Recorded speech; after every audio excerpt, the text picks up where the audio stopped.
तो इस वीडियो में हम सीखते हैं एसईओ के बारे में, यानी कि सर्च इंजन ऑप्टिमाइजेशन के बारे में। आपने अपना पूरा ब्लॉग बना दिया, ब्लॉग की अच्छे से पूरी डिज़ाइन कर ली, डिज़ाइन करने के बाद में आपने पूरा डैशबोर्ड समझ लिया, ब्लॉग का प्लेटफॉर्म जो होता है उसको कैसे यूज़ करते हैं वो आपने अच्छे से समझ लिया।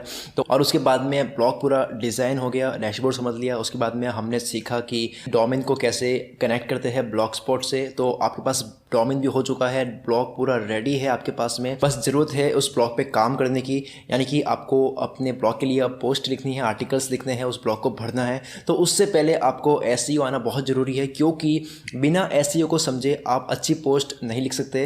क्योंकि सर्च इंजन ऑप्टिमाइजेशन आना आपको बहुत ज़रूरी है, अदरवाइज़ आपके ब्लॉग पे लोग नहीं आएंगे, आपका ब्लॉग जो है वो गूगल सर्च इंजन पे शो हो नहीं होगा। आइए हम समझते हैं एसईओ क्या है, उसको किस तरह से पोस्ट में इम्प्लीमेंट करते हैं और किस तरह से अच्छे से पोस्ट की फॉर्मेटिंग करते हैं।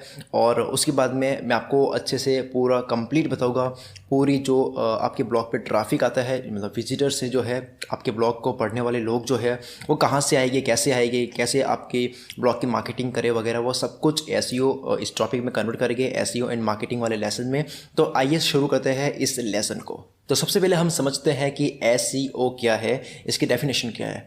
एसईओ इसके फुल फॉर्म में ही इसकी डेफिनेशन है सर्च इंजन ऑप्टिमाइजेशन, यानी कि किसी भी ब्लॉग को, किसी भी वेबसाइट को ऑप्टिमाइज़ करना सर्च इंजन के लिए।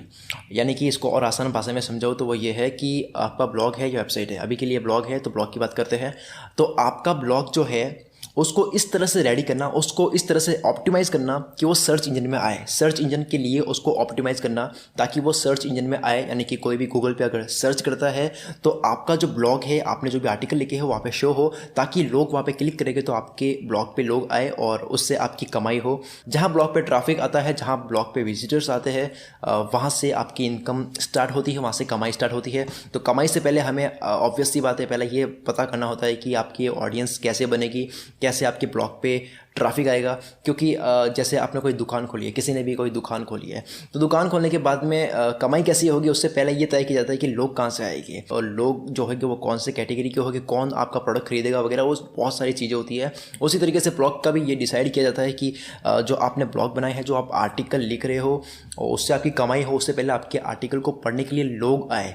तो आपने फिर से मैं आपको पूरा समझाता हूँ, पूरा शुरू से जो हमने सीखा हुआ फिर से एक बार हम उसको रिवीजन करते हैं। हमने पूरा ब्लॉग जो है वो बना दिया और डिज़ाइन कर दी वगैरह। हमने पोस्ट कैसे बनाते हैं, पोस्ट कैसे लिखते हैं, पब्लिश करते हैं वो हमने समझ लिया। पेजेस कैसे बनाते हैं, पेजेस कैसे पब्लिश करते हैं वो हमने सीख लिया। उसके बाद में हमने ब्लॉग की जो थीम होती है उसकी एडिटिंग हमने सीख ली। और उसके बाद में हमने डोमेन के बारे में जानना कि डोमेन क्या होता है, उसके कैसे परचेज करते हैं, परचेज करने के बाद में उसको कैसे ब्लॉग स्पॉट पर लगाते हैं, ये सब कुछ हो गया। अब बात करते हैं मार्केटिंग की, एसईओ की। तो एसईओ मैंने डेफिनेशन समझा दी है, एक ऐसा सिस्टम। तो एसईओ सर्च इंजन ऑप्टिमाइजेशन, यानी कि ब्लॉग को ऑप्टिमाइज़ करना सर्च इंजन के लिए। तो ब्लॉग को ऑप्टिमाइज़ करने का मतलब ये हुआ कि आपको जो भी पोस्ट लिखना होता है, जो भी आप अपने आर्टिकल लिखोगे, पोस्ट लिखोगे ब्लॉग के लिए, तो उसको भी आपको ऑप्टिमाइज़ करना होता है अपने सर्च इंजन के लिए, ताकि आपका ब्लॉग जो है वहाँ पे शो हो।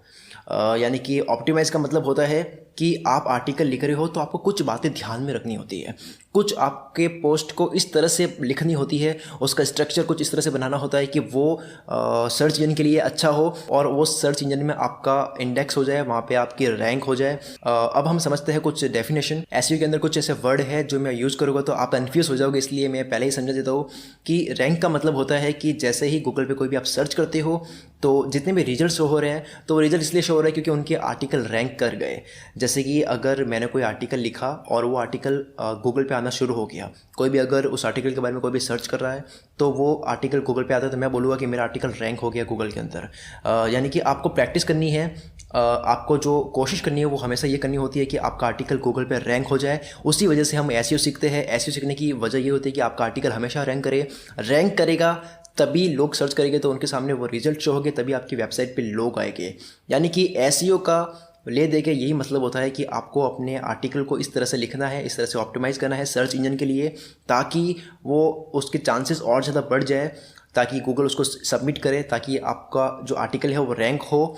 तो उसके लिए अब हम शुरू करते हैं इस लेसन को कि किस तरह से पोस्ट की फॉर्मेटिंग करते हैं, किस तरह से ब्लॉग का एसईओ करते हैं, सब कुछ। उससे पहले मैं आपको बता देता हूँ कि आपने अगर ब्लॉग बनाया है तो दूसरे या तीसरे दिन ही आपका ब्लॉग जो है वो गूगल पे सर्च होना शुरू नहीं होगा। आपने अगर ब्लॉग बनाया, उसमें आपने डोमेन को कनेक्ट कर दिया, तो दूसरे तीसरे दिन ही आपका ब्लॉक नहीं होगा, थोड़े दिन लगते हैं। गूगल का एक अपडेट आता है, जैसे ही गूगल का सर्च रिजल्ट्स जो होते हैं, जितने भी रिजल्ट्स होते हैं वो जैसे अपडेट हो गए तब आपका वहाँ पे धीरे धीरे रिजल्ट शो होना शुरू होगा। अब हम समझते हैं कि CTR क्या होता है। पहले मैं आपको CTR समझा देता हूँ ताकि आगे मैं फिर से इस वर्ड को यूज़ करूँगा तो और अच्छे से समझोगे, तो आप और डीपली उसको समझ पाओगे। CTR थोड़ा सा मैं समझा देता हूँ CTR क्या चीज़ है। CTR की फुल फॉर्म है क्लिक थ्रू रेट। यानी कि आप इमेजिन करो, आपने गूगल पे सर्च किया कुछ भी कीवर्ड, कोई भी इन्फॉर्मेशन जानने के लिए आपने कुछ भी सर्च किया। सर्च करने के बाद में आपने देखा होगा काफ़ी रिजल्ट शो होते हैं। उन रिजल्ट्स में आप सिर्फ एक में किसी में जाते हो, जैसे कि 10 रिजल्ट शो हुए, उसमें से आपने एक पे क्लिक किया तो हुआ ये कि बाकी के रिजल्ट्स को आपने केवल देखा है, वहाँ से बाहर से देख लिया और आपने क्लिक सिर्फ एक में किया। यानी कि जो पहले पोस्ट थी या जहाँ पे भी क्लिक किया, पहले दूसरे तीसरे जो भी इतने सारे लिंक शो हो रहे थे इसमें भी क्लिक किया तो उस आर्टिकल की क्लिक हो गई। यानी कि क्लिक थ्रू रेट का मतलब ये होता है कि मान लो 100 लोगों ने गूगल पे एक सेम चीज़ सर्च की तो उसके बाद में आपका रिजल्ट 100 लोगों को शो हुआ, लेकिन 100 में से केवल 10 लोगों ने ही आपके ही आर्टिकल पर क्लिक किया, बाकी के आर्टिकल पे क्लिक नहीं किया, और बाकी के 90 लोग जो है दूसरों के आर्टिकल्स पे क्लिक किया। तो इसका मतलब ये हुआ कि आपके CTR की रेट हो गई है 10%, यानी कि 100 में से केवल 10% जो है वो आपके आर्टिकल पर क्लिक कर रहे हैं, जो कि बहुत अच्छा रेशियो है वैसे अगर देखने जाए तो हमारा SEO पे हमेशा यही एक प्रैक्टिस रहती है कि आपका जो आर्टिकल है जो आप लिखते हो तो वो सर्च इंजन पे आए, उसके बाद में आपकी CTR बढ़े। जितनी CTR आपकी अच्छी होगी, यानी कि गूगल पे रिजल्ट आए और जितने चांसेस होगी कि वो आपके जो आर्टिकल पे क्लिक करे, उतने चांसेस आपके बढ़ेंगे कि वो आपका जो आर्टिकल का लिंक है वो और ऊपर आए। जितना आपका लिंक और ऊपर आएगा गूगल सर्च इंजन में, उतने आपके क्लिक्स बढ़ेंगे, उतने आपके वेबसाइट पे, आपके ब्लॉग पे लोग आएंगे। आपने देखा होगा, आप कोई भी गूगल पे सर्च करते हो तो मोस्टली होता है कि सबसे ऊपर जो आता है वहीं पे क्लिक करते हैं। तो वो कैसे बढ़ता है? वो बढ़ता है इस तरह से कि जितने जैसे लिंक पे क्लिक बढ़ते हैं, जैसे कि एक कोई कीवर्ड है वो सर्च किया जा रहा है 1000 बार में, और तीसरा रिजल्ट पे एक जो चीज़ आ रही है, तीसरे रिजल्ट पे वहाँ पे क्या हो रहा है कि उसकी CTR अचानक से बढ़ गई। CTR अचानक से बढ़ गई का मतलब ये हुआ कि फर्स्ट सेकंड थर्ड पे रिजल्ट है, और थर्ड जो रिजल्ट है उसका टाइटल बहुत अट्रैक्टिव है, तो लोग क्या कर रहे हैं, कोई भी सर्च कर रहे हैं तो तीसरे पे जा रहे हैं, और तीसरे पे लिंक पे क्लिक करने के बाद में उस ब्लॉग पे ज़्यादा देर तक रुक रहे हैं। मतलब कि गूगल को ये लग रहा है कि तीसरा जो रिजल्ट है वो बहुत अट्रैक्टिव है, यानी कि गूगल को ये लग रहा है, गूगल एल्गोरिथम जो है, मशीन जो है, उस मशीन को ये लगता है कि तीसरा जो रिजल्ट है वो ज़्यादा लोगों की हेल्प कर रही है, ये आर्टिकल ज़्यादा लोगों की हेल्प कर रही है, तो उसको और ऊपर लिया जाए तो वो लिंक सेकंड पे आ जाएगा। उसके बाद में जैसे ही और अच्छा उसका रेस्पॉन्स आता है तो वो और ऊपर जाएगा, जैसे उसका रेस्पॉन्स गिरता है वो आर्टिकल का जो लिंक है वो नीचे आ जाएगा। इस तरह से CTR काम करता है। CTR के अलावा, ये तो मैंने केवल एक टर्म समझाई है, CTR के अलावा दूसरी चीज़ें भी काम करती है। मैं आपको बताऊँगा, आपको बहुत हैरानी होगी जानकर कि गूगल ये भी ट्रैक करता है कि अगर आपने किसी भी लिंक पे क्लिक किया, जैसे कि आप गूगल में कोई सर्च करते हो और किसी भी आर्टिकल पे क्लिक किया, उस आर्टिकल पे आप टिके हुए रहे, तो गूगल ये भी ट्रैक करता है कि तो उस आर्टिकल पर वो जिसने सर्च किया वो उस आर्टिकल पर कितने मिनट तक रुक रहा है, क्या वो बैक आ रहा है या फिर वहाँ पे ही रुक रहा है। जैसे कि अगर पहले लिंक पे क्लिक किया, बैक आते ही दूसरे लिंक पे क्लिक किया, इसका मतलब ये हुआ कि जो दूसरा रिजल्ट है वो ज़्यादा इंटरेस्टिंग है, वो ज़्यादा लोगों की मदद कर रहा है, तो गूगल इसको ट्रैक करके दूसरे को भी पहले ले आता है। तो इस तरह से ये काम करता है पूरा, और गूगल ये भी देखता है कि कितने लोग क्लिक कर रहे हैं। मतलब केवल CTR ही नहीं बढ़ानी है, मतलब मैंने बात की ना कि आपको हमेशा प्रैक्टिस करनी है कि लोग आपके ही लिंक पे क्लिक करें। इसका मतलब ये हुआ कि टाइटल अट्रैक्टिव बना वगैरह, जो हम समझेंगे वैसे। तो इसका मतलब ये भी नहीं है कि आप फेक टाइटल बना रहे हो लेकिन उसके अंदर वो चीज़ दे नहीं रहे हो। इससे क्या होगा कि जैसे ही वो क्लिक करके बंदा अंदर जाता है, उसके अंदर कुछ भी नहीं है, तो वो जल्दी से बैक आ जाएगा। जैसे ही वो बैक आएगा, गूगल को ये इंडिकेट हो जाएगा कि बहुत सारे लोग इस पर आ तो रहे हैं लेकिन जल्दी से बैक आ जाते हैं क्योंकि इसमें कुछ है नहीं। तो इससे क्या होगा कि आपका टाइम ऑन पेज का मतलब है कि लोग आपकी वेबसाइट पर कितनी देर तक रुक रहे हैं वो कम होगा, जिससे गूगल को ये लगेगा कि आप वो चीज़ नहीं दे रहे हो जो आपने टाइटल पर लिखी है, तो इससे आपकी रैंकिंग गिर जाएगी, यानी कि आपका रिजल्ट जो है वो नीचे आ जाएगा। जैसे ही आपके मिनट्स बढ़ते हैं, यानी कि आपका आर्टिकल बहुत लोगों की मदद कर रहा है, उसको अच्छी रैंकिंग मिलेगी।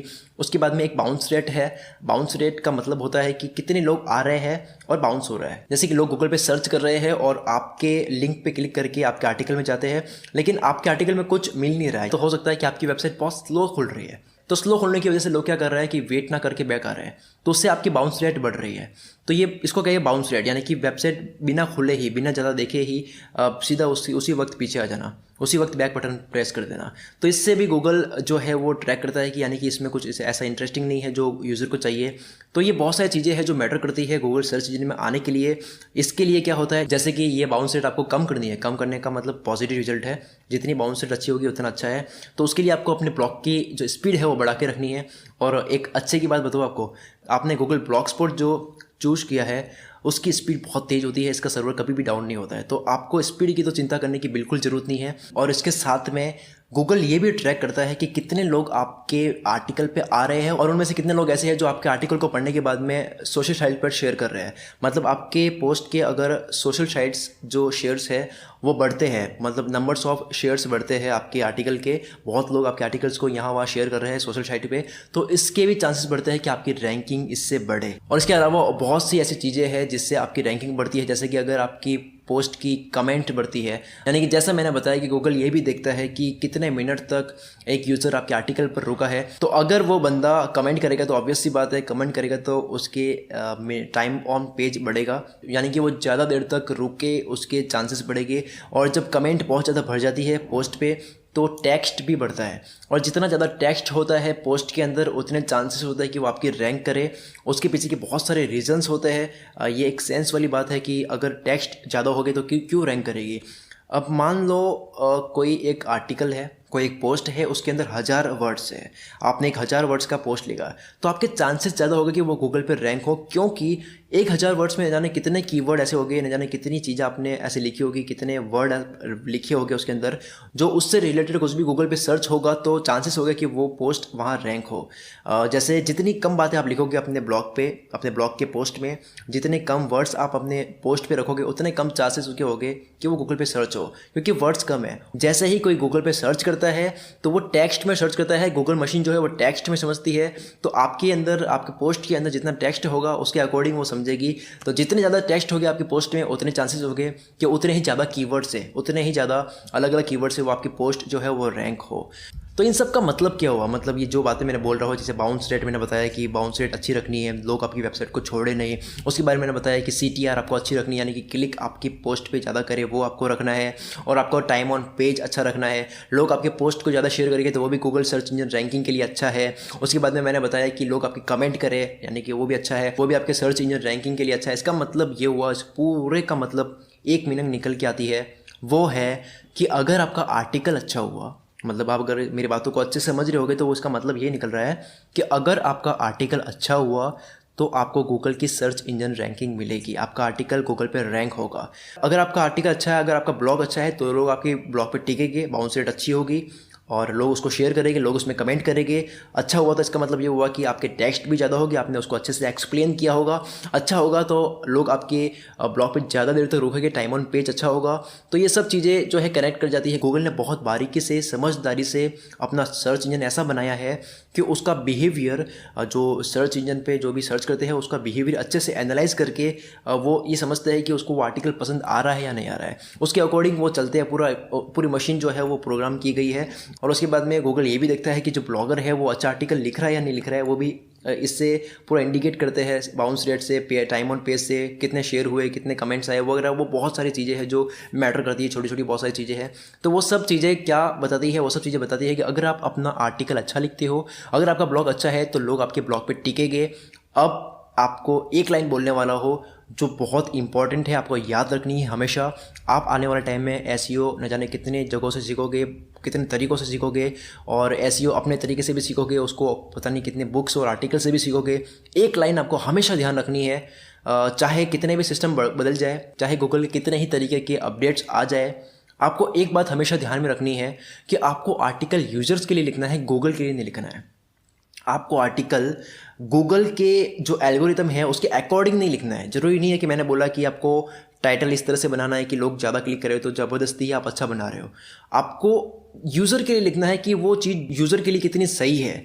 तो अगर आप यूज़र के लिए सही करोगे तो ऑटोमेटिकली उनका रेस्पॉन्स अच्छा होगा, वो शेयर करेंगे, वो कमेंट करेंगे, ज़्यादा देर तक रुकेंगे, वो बैक बटन पे नहीं आएगी आप, तो वो ऑटोमेटिकली उनका बिहेवियर आपके पोस्ट पे अच्छा होगा। जैसे ही उनका बिहेवियर अच्छा होगा, गूगल उनका बिहेवियर एनालाइज करेगा और आपकी रैंकिंग बढ़ेगी।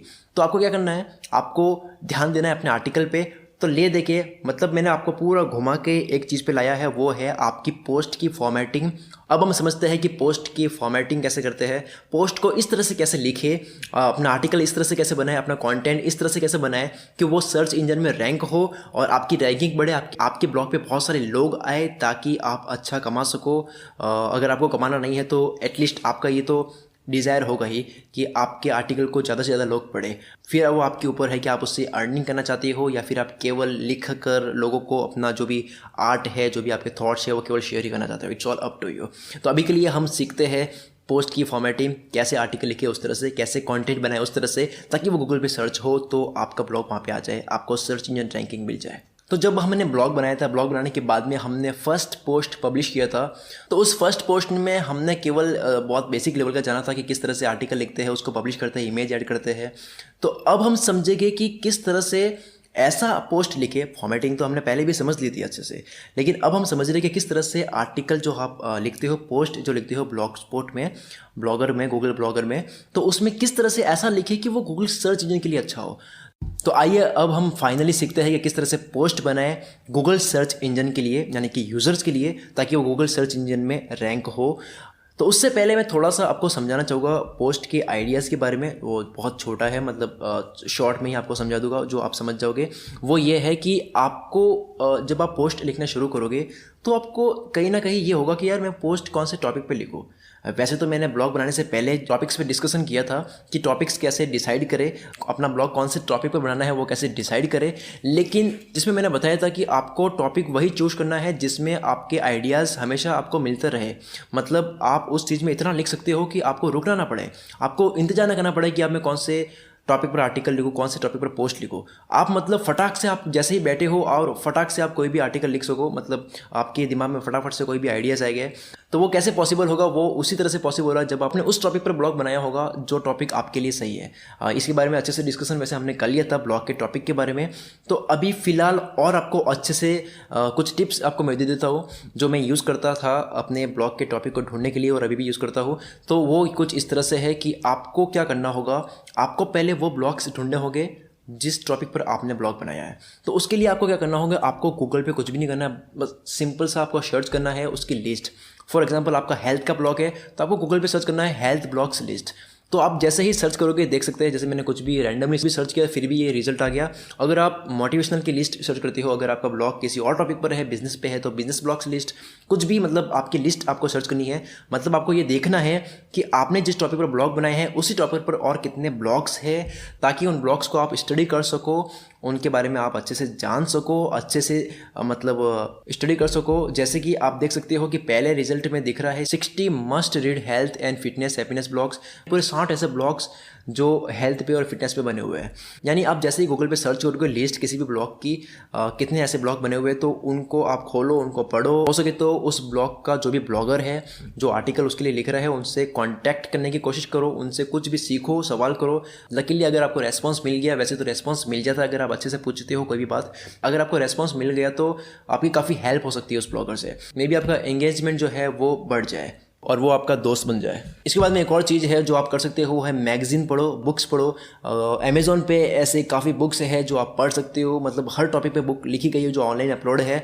अगर आप बुक नहीं पढ़ते हो तो उससे रिलेटेड एटलीस्ट आर्टिकल गूगल पे सर्च करते हुए कोई ना कोई पढ़ते रहो। जैसे कि मैंने बोला कि ब्लॉग है तो ब्लॉग आप पढ़ो, वो कौन से आर्टिकल पब्लिश कर रहे हैं।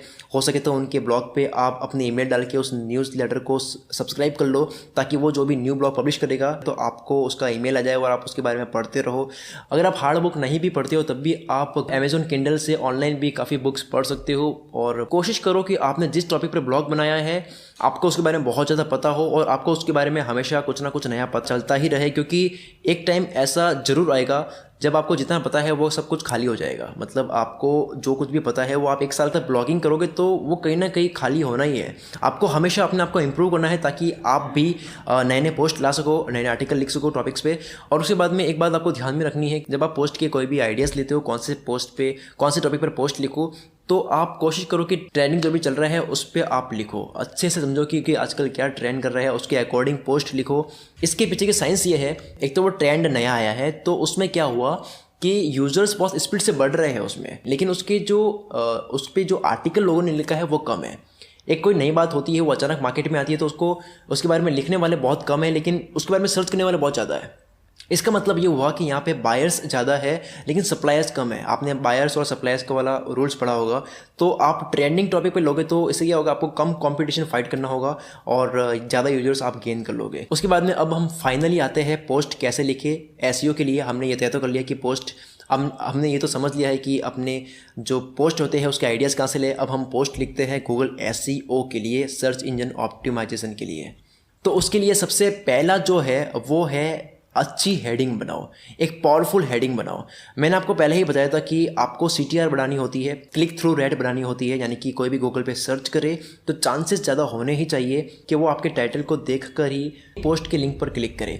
और ये तभी पॉसिबल हो सकता है जब आपका टाइटल जो है वो बहुत अट्रैक्टिव हो, बहुत आई कैचिंग हो। क्योंकि गूगल पे सर्च करने के बाद में सबसे ज़्यादा जो दिखता है वो ब्लू कलर का टाइटल ही दिखता है। तो आपको टाइटल अच्छे से आपको बनाना है। अब हम समझते हैं कि टाइटल को कैसे अच्छा बनाते हैं, में क्या ऐसा ऐड करें कि वो अट्रैक्टिव बने और अच्छा बने। जैसे कि अगर आप गूगल पे सर्च करोगे tips to make body fit, search करोगे गूगल पे, तो उसमें आप देखोगे कि यहाँ पे रिजल्ट जो शो हो रहे हैं फर्स्ट या सेकंड पे, वहाँ पे नंबर यूज़ किए गए हैं। तो फर्स्ट इज़ आपको टाइटल के अंदर नंबर यूज़ करना है। इससे चांसेस बढ़ जाते हैं कि आपके ब्लॉग के पोस्ट पे लोग क्लिक करें, आपकी CTR बढ़ेगी। आप खुद इस स्क्रीनशॉट को देखो कि जब आप सर्च करोगे tips to make body fit, तो यहाँ पे पहले और दूसरे में ही दिया गया है कि the 25 best thing you can do for your body, मतलब 25 तरीके बता रहा है वो बंदा, नीचे 12 तरीके बता रहा है। लेकिन तीसरा जो है वो है नो जिम रिक्वायर्ड, मतलब कहीं ना कहीं टाइटल को वो अट्रैक्टिव बनाते हैं। जैसे कि तीसरा जो है उसने अगर नंबर यूज़ नहीं किया है तो उसने क्या किया है कि नो जिम रिक्वायर्ड, यानी कि जिम की ही ज़रूरत नहीं है। एक तो एक कहीं ना कहीं वो हाइप बनाते हैं अपने टाइटल पे ही, ताकि आप उस पर क्लिक करो। लेकिन एक रीज़न ये भी बहुत ज़्यादा माना जाता है कि अगर आप अपने पोस्ट में नंबर यूज़ करते हो, जैसे top 10 ways to make money, top 10, top 30 वगैरह कोई भी यूज़ करते हो, तो चांसेस ज़्यादा होता है कि लोग आपके पोस्ट के जो टाइटल है उस पर क्लिक करें, आपके पोस्ट को पढ़े। जैसे कि अगर आप देख सकते हो एक और ये स्क्रीनशॉट है जिसमें tips to make content marketing work for small budget, 10 tips to make. और दूसरा एक और एग्जांपल देखते हैं, 21 actionable SEO technique you can use right now. यहाँ पे 21 यूज़ किया गया है ताकि लोगों को लगे कि 29 इसमें कुछ ऐसा बताया गया है। और इसके अलावा एक और एग्जांपल देखते हैं, 13 efficient link building strategies for busy marketers. यहाँ पे इसे 13 यूज़ किया गया है इसलिए ताकि लोगों को लगे कि 13 एफिशिएंट लिंक बिल्डिंग स्ट्रेटजीज इसमें बताई गई है। ये जो मैंने स्क्रीनशॉट शो किए हैं ये उनके ब्लॉग के आर्टिकल के टाइटल है जो खुद अपनी लाइफ में बहुत आगे बढ़ चुके हैं, जो मेरी लाइफ के गुरु हैं, जिनसे मैंने ब्लॉगिंग सीखी है, जो पूरे वर्ल्ड के बहुत बड़े इंटीरियर मार्केटर है, वो ऐसे टाइटल रखते हैं। तो वहाँ से मैंने आपको केस स्टडी बताई है कि आप भी उस तरह से कुछ करो। वो खुद ऐसा अपने आर्टिकल में बताते हैं कि ऐसे टाइटल जिसमें नंबर होते हैं तो वो ज़्यादा रैंक करते हैं गूगल पे। एक फैक्ट मैं आपको बताता हूँ CTR के बारे में कि गूगल पे जो भी सर्च करते हैं उसकी एक स्टडी है, एक उसका फैक्ट है, वो मैं आपको बताने वाला हूँ।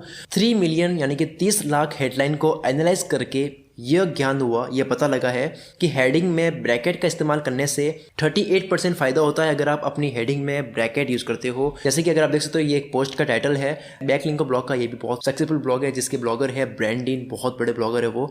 तो उनका जो आर्टिकल का टाइटल है उसमें देख सकते हो कि इन्फोग्राफिक में उन्होंने कोष्टक लगा के यूज़ किया है ताकि अगर कोई भी गूगल पे सर्च करे तो उनको ये दिखे कि ये केवल एक पोस्ट नहीं है, कोष्टक में लिखा गया है कि इन्फोग्राफिक, यानी कि इसके अंदर इन्फोग्राफिक भी है। अगर आप कोई भी कोष्टक में लिखते हो तो लोगों को लगता है कि ये एक्स्ट्रा कुछ लिखा हुआ है, इसको भी पढ़ना चाहिए।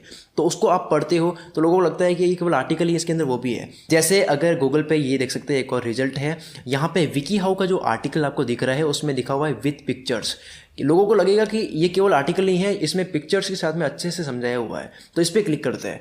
तो कोष्टक में कुछ भी लिखने से हाईलाइट वो वर्ड हो जाता है और इससे चांसेस बढ़ जाता है कि लोग आपके जो पोस्ट है उस पर क्लिक करें।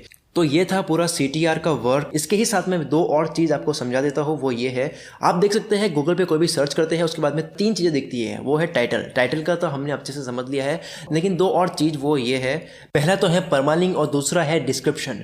आप देख सकते हैं परमालिंक है ग्रीन कलर का और डिस्क्रिप्शन है ब्लैक कलर का। इसमें आपको मैंने अच्छे से समझा दिया था, उसमें जो ब्लॉग पोस्ट की हमने सेटिंग की थी उसमें हमने समझा था कि परमालिंक आपको छोटा करना चाहिए ताकि वो कैसे अच्छा होगा, वो मैंने उस वक्त बोला था था कि वो आपके एसईओ के लिए अच्छा है, तो अब मैं आपको वो चीज़ समझा रहा हूँ कि एसईओ के लिए कैसे अच्छा है। तो जैसे ही आप अपना परमालिंक छोटा रखोगे तो वो यूजर्स को यहाँ पे दिख जाएगा, यानी कि अगर आप परमालिंक बहुत बड़ा रखते हो, बहुत लंबा रखते हो, लॉन्ग रखते हो, तो वो वहाँ पे डॉट डॉट डॉट करके दिखेगा, यानी कि पूरा परमालिंक यहाँ नहीं दिखने वाला है। जितना छोटा और एकदम आई कैचिंग लिखोगे आप अपना परमालिंक, जो परमालिंक हम बनाते हैं अपने पोस्ट का लिंक, तो उतना ही अच्छा होता है, उतनी ही अच्छी उसकी CTR होती है। कहीं ना कहीं उसका भी एक योगदान होता है CTR बढ़ाने में। और उसके बाद में आता है डिस्क्रिप्शन। कई लोग ऐसे होते हैं, ये मेरी पर्सनल एक एडवाइस है, कई लोग ऐसे होते हैं जो अपने पोस्ट का डिस्क्रिप्शन खुद से बनाते हैं, मतलब वो मैन्युअली डिस्क्रिप्शन लिखते हैं किसी तरीके से सेटिंग करके। बट मेरा ऐसा मानना है कि आपको मैन्युअली डिस्क्रिप्शन नहीं लिखना चाहिए। मेरा ऐसा मानना है कि डिस्क्रिप्शन जो होता है, जो ब्लैक कलर में दिख रहा है, ये ऑटोमेटिकली गूगल लेता है अकॉर्डिंग टू कंडीशन। जैसे कि आप देख सकते हैं हैप्पी जो है वो हाईलाइट हो रहा है डिस्क्रिप्शन में, तो ऑटोमेटिकली वो पूरे कंटेंट में, पूरे आर्टिकल में कहीं पे भी वो वर्ड दिखेगा तो ऑटोमेटिकली वो डिस्क्रिप्शन बन जाएगा। आपको वो मैन्युअली कहीं पे लिखने की जरूरत नहीं है कि मेरे को अपने पोस्ट का डिस्क्रिप्शन यही दिखाना है, ऐसा कहीं जरूरी नहीं है। वो ऑटोमेटिकली गूगल जो है वो दिखा देगा। ऐसा मतलब मैंने अपनी ज़िंदगी में कभी डिस्क्रिप्शन पोस्ट का खुद से मैन्युअली नहीं लिखा है, वो ऑटोमेटिकली गूगल लेता है। मैन्युअली आपको परमानेंट करना है और बाकी की जितनी भी चीज़ें होती है वो करनी है। डिस्क्रिप्शन के लिए आपको एडवाइस कहीं और से मिले तो फिलहाल यही आप दिमाग में रखना कि डिस्क्रिप्शन जो होता है वो हमें मैन्युअली नहीं रखना है। गूगल जो है वो अपने आप ले लेता है अकॉर्डिंग टू कीवर्ड, जैसा कीवर्ड होता है उसके अकॉर्डिंग डिस्क्रिप्शन शो होता रहता है। तो ये 2 चीज़ में समझ ली है। 3 चीज़ होती है गूगल सर्च इंजन रिजल्ट में शो होती है, टाइटल, परमालिंक, डिस्क्रिप्शन, तीनों ही चीज़ हमने क्लियर कर ली। उसके बाद में हम बात करते हैं पोस्ट के अंदर की चीज़ें। और step by step guide to creating reader personas लिखा हुआ है, तो इसमें आप देख सकते हैं कि ये पूरा जो पोस्ट है वो कितना अच्छा लग रहा है। इस टाइटल के नीचे जो इमेज आ रही है वो, मतलब कि एक जो इमेज होती है वो पोस्ट के अंदर एक बहुत जान आ जाती है उस इमेज की वजह से, मतलब कि उसके चांसेस बढ़ जाते हैं कि लोग उससे इंगेज हो। आपके पोस्ट जो है वो एंगेजिंग होना चाहिए। जैसे कि एक और स्क्रीनशॉट देख सकते हो, इसमें 21 SEO टेक्निक्स लिखी हुई है, छोटा सा एक इमेज डाला हुआ है जो कि राइट साइड में ऐड किया हुआ है। अगर आप छोटा सा ही कोई इमेज डालते हो तो वो भी सही है, लेकिन वो उसके अकॉर्डिंग होना चाहिए कि जैसा आपका आर्टिकल है। अगर आपके आर्टिकल के अकॉर्डिंग आपको बड़ा इमेज डालना है तो बड़ा डालो, और उसके अकॉर्डिंग जैसा आपको उसकी साइज़ लेनी है, जैसे कि इसमें देख सकते हो कि इसमें केवल स्क्वायर साइज़ है और ये बहुत छोटा इमेज है उसमें राइट में डाल दिया है। वो आपकी मर्जी, आप राइट में डालते हो, लेफ्ट में या फिर सेंटर में डालते हो, वो किस अकॉर्डिंग आपको अच्छा लगे, वो आपको फॉर्मेट जो है वो डिज़ाइन मतलब पोस्ट की वो आपको अच्छे से तय करना है। उसके बाद में अगर आपको लगता है कि इमेज ज़रूरी नहीं है, मतलब ज़बरदस्ती इमेज डालनी है ऐसा ज़रूरी नहीं है, जैसे कि यहाँ पे देख सकते हो ये एक और पोस्ट है, यहाँ पे इमेज ज़रूरी नहीं थी तो इमेज डाली भी नहीं गई है, लेकिन तब भी ये जो है गूगल पे रैंक हो रही है, लोग उस पर आ रहे हैं। और उसके बाद में आप देख सकते हो कि इमेज कुछ इस तरह से भी डाल सकते हो, यानी कि मैंने आपको तो ये बताया है कि टाइटल के जस्ट बाद में आपको इमेज डालनी है, यानी कि सबसे पहले इमेज डालनी है, उसके बाद में आपको आर्टिकल लिखना है। लेकिन ऐसा ज़रूरी नहीं है, आप अगर चाहते हो कुछ 2-3 पैराग्राफ लिखो उसके बाद में इमेज डालो तो वो भी आप कर सकते हो, जैसे कि देख सकते हो उसमें कुछ इस तरह से ही किया गया है। अब बात करते हैं इमेज कहाँ से लेनी है उसके बारे में। अगर आप गूगल से इमेजेस लेते हो तो मत लो, वहाँ से बहुत सारे कॉपीराइटेड होते हैं, आपको कोई भी इशू हो सकता है आने वाला टाइम। अगर आप अपने ब्लॉग को बहुत आगे तक लेकर जाना चाहते हो, अपने ब्लॉग को ब्रांड बनाना चाहते हो, तो आपको अच्छे से ये समझना होगा कि आपको केवल नॉन कॉपीराइटेड ही इमेज यूज़ करें। तो उसके लिए मैं आपको कुछ वेबसाइट्स बताने वाला हूँ। सबसे पहली वेबसाइट जो है, जो मैं पहले बहुत ज़्यादा यूज़ करता था और अभी मैं यूज़ करता हूँ, यहाँ से इमेजेस लेता हूँ, अपने यूट्यूब चैनल में वीडियोज़ बनाता हूँ तो कई बार मुझे इमेजेस की जरूरत पड़ती है तो यहीं से लेता हूँ। वो वेबसाइट है pixabay.com। pixabay.com से आप कोई भी इमेज सर्च करते हो तो बहुत सारी इमेज मिलती है, HD फाइल में मिलती है और बहुत ही ज़्यादा अट्रैक्टिव होती है, आई कैचिंग होती है। यहाँ से आप इमेज डाउनलोड कर सकते हो फ्री डाउनलोड पे क्लिक करके, तो ये बहुत इजी है। यहाँ पे देख सकते हो जैसे डाउनलोड करोगे यहाँ पे बहुत सारे साइज़ अवेलेबल है, वो साइज़ में आप डाउनलोड कर सकते हो बहुत HD फाइल में, और उसको आप डाल सकते हो अपने ब्लॉग के पोस्ट में। और उसके बाद में अब हम बात करते हैं, यानी कि हमने टाइटल समझ लिया, पोस्ट का जो फॉर्मेट समझ रहे हैं उसमें हमने टाइटल समझ लिया, उसमें हमने इमेज भी डालना समझ लिया। लेकिन एक चीज़ जो है वो बहुत ज़्यादा इंपॉर्टेंट है, वो है इंट्रोडक्शन ऑफ द पोस्ट। आपको अपने ब्लॉग के पोस्ट का इंट्रोडक्शन अच्छा करना बहुत बहुत ज़्यादा ज़रूरी है, क्योंकि जैसे ही कोई रीडर आता है आपके ब्लॉग पे सर्च करते हुए, किसी ने गूगल पे सर्च किया, उसके बाद में आपके पोस्ट पे क्लिक किया कि वो गूगल सर्च इंजन पे शो हो रहा था, तो जैसे ही उसको कुछ भी इंटरेस्टिंग नहीं लगता तो बैक बटन पे क्लिक करेगा और दूसरा आर्टिकल पे जाएगा। और इससे क्या होगा, इससे बिहेवियर दिखेगा गूगल को लगेगा कि आपका जो आर्टिकल है वो इतना अट्रैक्टिव नहीं है, आपकी रैंकिंग जो है वो कम कर देनी चाहिए। तो इसके लिए आपको क्या करना होगा, आप लोगों का ध्यान बनाए रखें, ऐसा इंट्रोडक्शन लिखना होगा। जैसे कि आप देख सकते हो, how to copy an entire folder to another folder in Google drive में पूरा जो पोस्ट में क्या समझाने वाले हैं वही इसमें दे दिया गया है आर्टिकल पोस्ट के इंट्रोडक्शन में। लेकिन अगर हम इसको अच्छे से समझे, मतलब आपको मैं और अच्छे से डीप में समझाने वाला हूँ कि कैसे लोगों का ध्यान जो है वो आपके आर्टिकल में लाए, तो उसके लिए आपको मैं कुछ टर्म्स समझाने वाला हूँ जिसमें हम सीखेंगे हुक, ट्रांजिशन और पोस्ट की बॉडी। हुक का मतलब होता है यही है जो पोस्ट को पढ़ने वाले का ध्यान को खींच कर लाएगा। इसे आसान और इंटरेस्टिंग लिखे, यह एक लाइन का भी हो सकता है और केवल कुछ शब्द का भी हो सकता है, या एक सवाल भी हो सकता है। मतलब आपने पोस्ट की शुरुआत भी सवाल पूछने से कर दी। जैसे कि आप देख सकते हो ये पोस्ट है, इस पोस्ट की पहली ही लाइन जो है वो क्वेश्चन कर रही है। क्वेश्चन करने से एक इंटरेस्ट बन जाता है कि अब इस पूरे जो आर्टिकल में इसका आंसर मिलने वाला है। हुक जो है वो पोस्ट को पढ़ने वाले का ध्यान खींचता है और ट्रांजिशन पर लाता है। ट्रांजिशन एक ऐसा सेंटेंस होता है जो हुक को पोस्ट की बॉडी तक जोड़े रखता है और टाइटल को स्पष्ट करता है। यानी कि पहले तो आपने सवाल कर लिया और उसके बाद में टाइटल को स्पष्ट किया जा रहा है, यानी कि थोड़े ही लाइन में ये समझाया जा रहा है कि आने वाले पोस्ट में आप क्या पढ़ने वाले हो। इससे क्या होगा कि लोग ये समझ जाएंगे मैं क्या सीखने वाला हूँ। जब लोगों का ये क्लियर हो जाता है कि मैं आने वाले जो पूरे पोस्ट पढ़ूंगा उसमें क्या सीखूंगा, तो उनका इंटरेस्ट और ज़्यादा बढ़ जाता है। तो इसको और अच्छे से समझने के लिए आप देख सकते हैं ये एक और आपके सामने पोस्ट है जिसमें no doubt you have seen them जो है वो है हुक। उसके बाद नीचे एक और पैराग्राफ है वो है ट्रांजिशन। यानी कि हुक और पोस्ट की बॉडी इन दोनों को बांध के रखता है ट्रांजिशन। यानी कि मैं आपको ये जो समझा रहा हूँ वो बहुत ही अलग और एडवांस लेवल की चीज़ें हैं।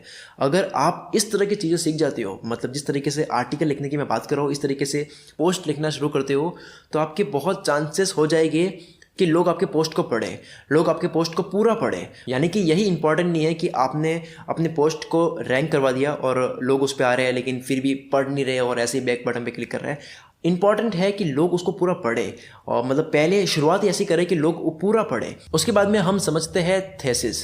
थेसिस जो है ये आखिरी है, ये इंट्रोडक्शन का लास्ट एलिमेंट है, ये ब्लॉग पोस्ट के टॉपिक का सार है। थीसिस जो है वो इंट्रोडक्शन का लास्ट एलिमेंट है। ये हम जो पूरा सीख रहे हैं वो इंट्रोडक्शन को बनाना सीख रहे हैं, जिसमें हमने हुक समझा, ट्रांजिशन समझा और पोस्ट की बॉडी समझी। यानी कि हुक जो है वो क्या करता है, ध्यान खींचता है, और ट्रांजिशन जो है वो पोस्ट की बॉडी और हुक इन दोनों को बांध के रखता है, और थीसिस जो है वो इंट्रोडक्शन का लास्ट एलिमेंट है। ये ब्लॉग पोस्ट के टॉपिक का सार है। थीसिस से पोस्ट पढ़ने वाले को एक वजह मिल जाती है कि ये पोस्ट क्यों पढ़ा जाए। आपको सामने वाले को बताना है कि आपको ये चीज़ क्यों यूज़ करनी है। पहले सामने वाले का वाई क्लियर करना है कि आपको ये आर्टिकल क्यों पढ़ना है, इसको पढ़ने के बाद में आपको क्या मिलने वाला है, वो चीज़ आपको क्लियर करनी है। जैसे कि आपके सामने एक और पोस्ट है जिसमें आप देख सकते हैं, इसमें थीसिस ये है, today you need to not only create the content but also promote it. तो ये एक तरह का थीसिस है जो एक वजह दे रहा है कि आपको ये पूरा जो पोस्ट है वो क्यों पढ़ना चाहिए। मतलब एक ऐसी लाइन आपको लिखनी है थीसिस में कि उससे ऐसा लगे पढ़ने के बाद में कि ऐसा क्या बोल दिया कि मुझे अब तो पूरा पढ़ना ही पड़ेगा। तो इस तरह से आपको इंट्रोडक्शन को अच्छे से आपको बनाना है। अब हम समझते हैं कि पोस्ट को कैसे अच्छा सा लिखे। आपको ध्यान में ये रखना है कि आप जो भी लिखते हो पोस्ट में, वो ज़्यादा उसमें आप प्रोफेशनलिज्म मत करो, उसमें आप एकदम फ्रेंडली लैंग्वेज लिखो, बहुत अच्छे तरीके से, और इतना ईजी लिखो कि सब लोग उसको समझ सके। बातचीत वाली धुन में पोस्ट लिखे, कन्वर्सेशन चल रहा है, पोस्ट के अंदर बातें चल रही है, उस तरीके से पोस्ट लिखे। जैसे कि आप जो मुझे सुन रहे हो तो आपको लग रहा हो कि मैं आपसे बातें कर रहा हूँ, तो ये आप अच्छे से सुन पा रहे हो, एंगेज कर पा रहे हो, मेरी बातों को समझ पा रहे हो, फील कर पा रहे हो, क्योंकि मैं इस तरह से बोल रहा हूँ कि मैं आपसे बातें कर रहा हूँ। मतलब मैं ज़्यादा इस तरह से नहीं बोल रहा हूँ रोबोटिक तरीके से। अगर मैं उस तरीके से बोलता तो मुझे ऐसा लगता है कि आप अब तो मुझे नहीं सुन पाते। तो इसी तरीके से आपको आर्टिकल भी ऐसा लिखना है जो बहुत ज़्यादा ईजी हो और जिसमें ना कन्वर्सेशन वाली टोन हो। तो आपको क्या करना है, उसके लिए आपको आप और मैं वर्ड का ज़्यादा यूज़ करना है। आप और मैं शब्द का आपको बार बार यूज़ करना है। जब आप बार बार आप और मैं का वर्ड यूज़ करोगे तो उससे एक कन्वर्सेशनल टोन बनेगी। और उसके बाद में आप अपने पोस्ट के अंदर सवाल करें, क्वेश्चंस करें। जैसे कि ये जो पोस्ट है उसमें लिखा गया है, this is the big question, what are we using it for. उसके बाद में एक और नीचे आप देख सकते हैं एक और क्वेश्चन है, why do you think so many people are asking for directions, are we all lost. मतलब सवाल पूछने के बाद में जवाब देते हैं तो उसकी इंगेजमेंट और ज़्यादा बढ़ जाती है पोस्ट की, कि लोग उसको और पढ़े। आपको कोशिश करनी है कि लोग आपके ब्लॉग पे ज़्यादा देर तक टिके, तो उसके लिए ये सब चीज़ें आपको करनी है। तो अब आते हैं पैराग्राफ पे। तो आपको पैराग्राफ बड़े बड़े नहीं रखने हैं ताकि लोगों को लगे कि यार मुझे इतना बड़ा पढ़ना होगा। आपको पैराग्राफ में कम लाइनें रखनी है। जैसे कि आपके सामने ये एक और पोस्ट है। ये जो पोस्ट जिसने लिखा है वो बहुत बड़े इंटरनेट मार्केटर है, ब्रेंड डीन नाम है उनका। वो बहुत बड़े इंटरनेट मार्केटर, उनको हर चीज़ की बहुत बारीकी से समझ है। वो मतलब यूज़र को अच्छे से समझते हैं कि उनको क्या चाहिए होता है और एग्जैक्टली वही देते हैं। तो उनका ये पोस्ट है, वो देखो कितने छोटे लिखते हैं पैराग्राफ, कई तो एक ही लाइन लिखी हुई है केवल। तो आपको बहुत आसान अपने पोस्ट को रखना है, बहुत इजी रखना है। इस तरह से ना लगे कि लोग उसको पढ़े ही ना। आपको उसको आसान, इजी और नीट एंड क्लीन बनाना है ताकि लोगों के लिए आसान हो, ज़्यादा से ज़्यादा लोग उसको पढ़ सके। और कोशिश करो आसान भाषा का यूज़ करने का, ज़्यादा उसमें आप ऐसे वर्ड यूज़ ना करो जान करके कि लोग उसको समझ ही ना पाए। और पोस्ट को और ज़्यादा अच्छे से आसान करने के लिए, अच्छे से लोगों को समझ आ सके बात आप जो समझा रहे हो अपने पोस्ट में, उसके लिए आप सब हेडिंग का इस्तेमाल करें। जब आपको मैंने फर्स्ट पोस्ट कैसे पब्लिश करते हैं वो मैंने बताया था, तो वहाँ पे मैंने आपको बताया था कि सब हेडिंग कैसे बनाते हैं। एक तो होती है मेन हेडिंग, लेकिन अगर आप उसमें को टुकड़ों में आप चीज़ों को समझाते हो तो यहाँ देख सकते हो कि आप सब हेडिंग देखिए उसको समझा सकते हैं। यहाँ पे दिया हुआ है, चौथा है मार्केटिंग, पांचवा है इंटरेक्शन। तो इस तरीके से आप सब हेडिंग देके समझाओगे तो और आसानी से लोगों को अच्छा लगेगा। मतलब उनको ऐसा नहीं लगेगा कि पूरा एक पूरी बात लिखी हुई उसको कैसे पढ़े। आप थोड़ा सा उसको बांट के और उसको सब हेडिंग देकर समझाओगे तो लोगों को आसान लगेगा और अच्छा भी लगेगा। उसके बाद में आता है बोल्ड, इटैलिक और अंडरलाइन का इस्तेमाल करें, जो मैंने सिखाया था फर्स्ट पोस्ट पब्लिश करते वक्त। तो इन सब का आपको इस्तेमाल करना है, जहां इसका यूज़ बनता है आपको उनका यूज़ करना है ताकि पोस्ट अच्छा बने। पोस्ट को ऊपर से देखने से लगना चाहिए कि एक पोस्ट बना है बहुत अच्छा तरीके से, जिसने लिखा है वो बहुत अच्छा ब्लॉगर है। और कोशिश करें कि आप जो भी लिखते हो उसकी ग्रामर अच्छी हो। आप हिंदी में लिख रहे हो, इंग्लिश में लिख रहे हो, लेकिन कोशिश करो कि आप अच्छा लिखो, उसमें गलतियाँ कम करो। जब आप पोस्ट लिख देते हो तो लिखने के दूसरे दिन उसको पब्लिश करो, एक बार आप रिवीजन कर लो उसका। आप किसी अपने दोस्त को पढ़ा सकते हो ताकि वो गलती आपकी निकाल सके। अगर आपकी पोस्ट में गलतियाँ होती है तो मतलब वो चीज़ अच्छी नहीं लगेगी। तो अगर आप सीखने के लिए कर रहे हो तो कोई बात नहीं, बट अगर आप अपने डोमेन भी ले लिया है और अगर आप अपने ब्लॉग पे ट्रैफिक चाहते हो, आप 3-4 महीने से काम कर रहे हो, ब्लॉग पे लोग आ रहे हैं, तो आपको तब ध्यान देने की ज़रूरत होती है कि आप ग्रामर मिस्टेक ना करें, आप स्पेलिंग मिस्टेक ना करें, आप मात्रा की गलतियाँ ना करें। ये चीज़ें ध्यान में आपको रखनी होती है। तो ये था पूरा एसईओ के अकॉर्डिंगली पोस्ट को कैसे लिखना, मतलब पूरा एसईओ जो है मैंने आपको बताया है। अब मैं थोड़ा सा आपको और बता देता हूँ कि ब्लॉग का ट्रैफिक कैसे बढ़ाएं, ब्लॉग की जो ऑडियंस है, रीडर्स है, वो कैसे ढूंढे। चलिए मैं अपनी तरफ से कुछ शॉर्ट टिप्स देता हूँ जो आपकी हेल्प करेगी आपके ब्लॉग के रीडर्स को बढ़ाने में। तो पहला है, ब्लॉग के टॉपिक पर फेसबुक, ट्विटर आदि जैसी सोशल नेटवर्किंग साइट पर अपना ब्लॉग का फ़ैन पेज बना दो। आपका फैन पेज बनाने के बाद में वहाँ पे आप कोशिश करो वहाँ पे लाइक्स लाने की। अगर आप अपनी ब्रांड बनाना चाहते हो तो अगर आप थोड़ा इन्वेस्ट भी करते हो तो आप अपने फ़ैन पेज को बूस्ट भी कर सकते हो, मतलब प्रमोट कर सकते हो फ़ैन पेज को। वहाँ पे आप अपना ब्लॉग का पोस्ट का जो लिंक है वो वहाँ पे शेयर कर सकते हो। इससे आपकी ऑडियंस सोशल साइट्स पे भी आ जाएगी। लेकिन ये चीज़ मैं आपको अभी रिकमेंड नहीं करूँगा। कोशिश करो गूगल सर्च इंजन से ट्रैफिक लाने की। फ़ैन पेज सिर्फ इसलिए बना दो ताकि कोई भी गूगल पे सर्च करते हो आपके ब्लॉग पे आए, तो वहाँ पे भी आप लिंक डाल दो अपने फ़ैन पेज के, तो वहाँ पे आपको लोगों को लाइक करेंगे और इस तरह से आपकी जो ऑडियंस है उससे आप कनेक्ट हो जाओगे फ़ैन पेज के थ्रू। और फिर उसके बाद में जब भी कोई भी आप न्यू पब्लिश पोस्ट करते हो तो वहाँ आप फ़ैन पेज पे लोगों को बता सकते हो लिंक शेयर करके कि मैंने एक और पोस्ट पब्लिश कर दिया है। इसके अलावा आप अपने कॉलेज में, ऑफिस में, स्कूल में, कहीं पे भी आप अपने ब्लॉग के बारे में बता सकते हो कि मैंने एक ऐसा ब्लॉग बनाया है, आप बताओ ये पोस्ट जो है मैंने कैसी लिखी है। और उसके बाद में एक और एडवाइस मैं आपको देता हूँ, ये बहुत ज़्यादा इंपॉर्टेंट पॉइंट है। वो ये है, आपने देखा होगा कि कई यूट्यूबर जो है एक दूसरे के साथ में कोलैब करते हैं, मतलब 2 यूट्यूबर मिलकर एक वीडियो बनाते हैं। यानी कि कोई बड़ा यूट्यूबर है तो थोड़े कम सब्सक्राइबर वाले क्या करेगा कि वो बड़े यूट्यूबर के पास जाएगा, बड़े यूट्यूब चैनल के पास जाएगा और वो एक वीडियो बनाएगा और लास्ट में बोलता है कि मेरा भी एक यूट्यूब चैनल है, आप उसको भी सब्सक्राइब करो। उसी तरीके से आप ब्लॉगिंग पे भी कर सकते हो, आप गेस्ट पोस्ट पब्लिश कर सकते हो। गेस्ट पोस्ट का मतलब होता है आप एक कोई अच्छा आर्टिकल लिखो। जैसे अगर आपने पता किया होगा कि आपने जो टॉपिक सिलेक्ट किया है अपने ब्लॉग का, उसी टॉपिक पर और कितने ब्लॉग बने हुए हैं, आप उनसे कांटेक्ट कर रहे हो और आप उनको कांटेक्ट करके बोल रहे हो कि मेरे पास बहुत अच्छा अट्रैक्टिव आर्टिकल है, बहुत अच्छा आर्टिकल है जो लोगों की मदद करेगा। क्या आप चाहते हो कि वो आर्टिकल आपके ब्लॉग पे पब्लिश हो? तो आपको ये कहना होगा कि अगर आप पब्लिश करना चाहते हो तो मैं पूरे आर्टिकल के नीचे ये लिखूंगा, ये पोस्ट जो है मैंने लिखा है, अगर आप ऐसी ही पोस्ट लिखना चाहते हो तो इस पर क्लिक करके तो आप मेरे ब्लॉग पर विजिट करो, यहाँ पे ऐसे बहुत सारे आर्टिकल्स है, यहाँ पे ऐसे बहुत सारे पोस्ट है। तो ऐसे करके क्या होगा कि आप एक तो पोस्ट दे रहे हो किसी को, तो वो अगर लेना चाहता है, एक तो सामने वाले की हेल्प भी हो रही है कि उसको तो एक पोस्ट मिल रही है, प्लस उनकी ऑडियंस को कुछ नया मिल रहा है तो वो उनके ब्लॉग का फ़ायदा है और आपको ये बेनिफिट हो रहा है कि उनकी जो ऑडियंस है वो आपके ब्लॉग पे आ जाएगी। तो बस इतना ही था पूरा एसईओ और मार्केटिंग का। एसईओ एक तरह से मार्केटिंग का पार्ट है। आपने अच्छे तरीके से पूरा गूगल का एसईओ करना सीख लिया है, तो अब जो बचा है वो प्रैक्टिस है। एसईओ की प्रैक्टिस करो उतना कम है, आपको हमेशा ये सीखना होता है। आपको मैं पहले भी बोला था, आपको ये बात ध्यान में रखनी है कि आपको अपना जो पोस्ट है वो यूज़र के लिए लिखना है, अपने ब्लॉग को जो बनाया है वो यूज़र के लिए आपको एडिट करना है अच्छे से, ताकि यूज़र उसको पसंद करे, वो ऑटोमेटिकली गूगल पे रैंक हो जाएगा। तो अभी के लिए सिर्फ इतना ही। आपने अच्छे से समझ लिया है कि गूगल सर्च इंजन ऑप्टिमाइजेशन क्या होता है और ब्लॉग पोस्ट कैसे लिखे सर्च इंजन का ध्यान रखते हुए। अब हम अगली वीडियो में अगला लेसन जो है वो आपका शुरू होगा पैसे कमाने के तरीके ब्लॉग से। मैंने कि आपने पूरा ब्लॉग बना दिया है, ब्लॉग में डोमेन कनेक्ट कर दिया है, पूरा मतलब ब्लॉग लाइव है, लोग देख सक रहे हैं। उसमें आपने ये भी सीख लिया है कि पोस्ट कैसे लिखे गूगल सर्च इंजन के अकॉर्डिंग, और आपने मार्केटिंग वगैरह की स्ट्रैटेजी सीख ली है और आपको प्रैक्टिस करनी होगी।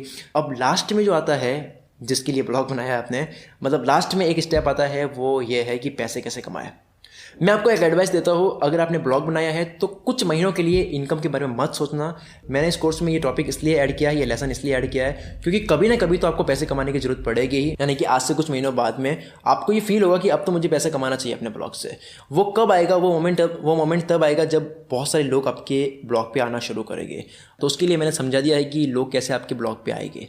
अब हम समझते हैं कि जब आपके ब्लॉग पे लोग आ जाते हैं तो पैसे कैसे कमाएं, पैसे कमाने के तरीके ब्लॉग से, वो मैं आपको अगले लेसन में समझाने वाला हूँ। तब तक के लिए सिर्फ इतना ही।